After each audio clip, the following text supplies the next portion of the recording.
কদিন ধরে এসি চালানোর পর দেখছি যে ঘরটা সেরকম আর কি ঠান্ডাই হচ্ছে না, মানে 18-20-তে দিয়েও ঘর ঠান্ডা হচ্ছে না, সেরকম আর কি হাওয়া বেরোচ্ছে না।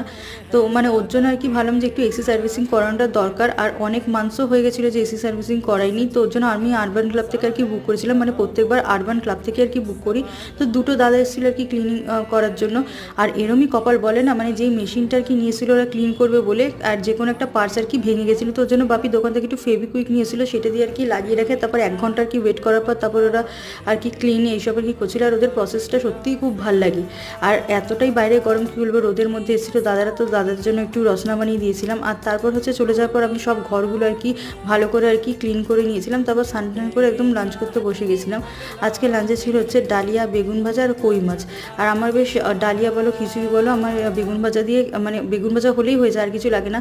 আর তারপর খাওয়া দাওয়ার পর দেখলাম ফ্রিজের হচ্ছে একটা রলিকের একটু নলেন গুড়ের আইসক্রিম ছিল, তো সেটা আর কি খেয়ে নিয়েছিলাম। তো চলো আজকের জন্য এখানেই টাটা।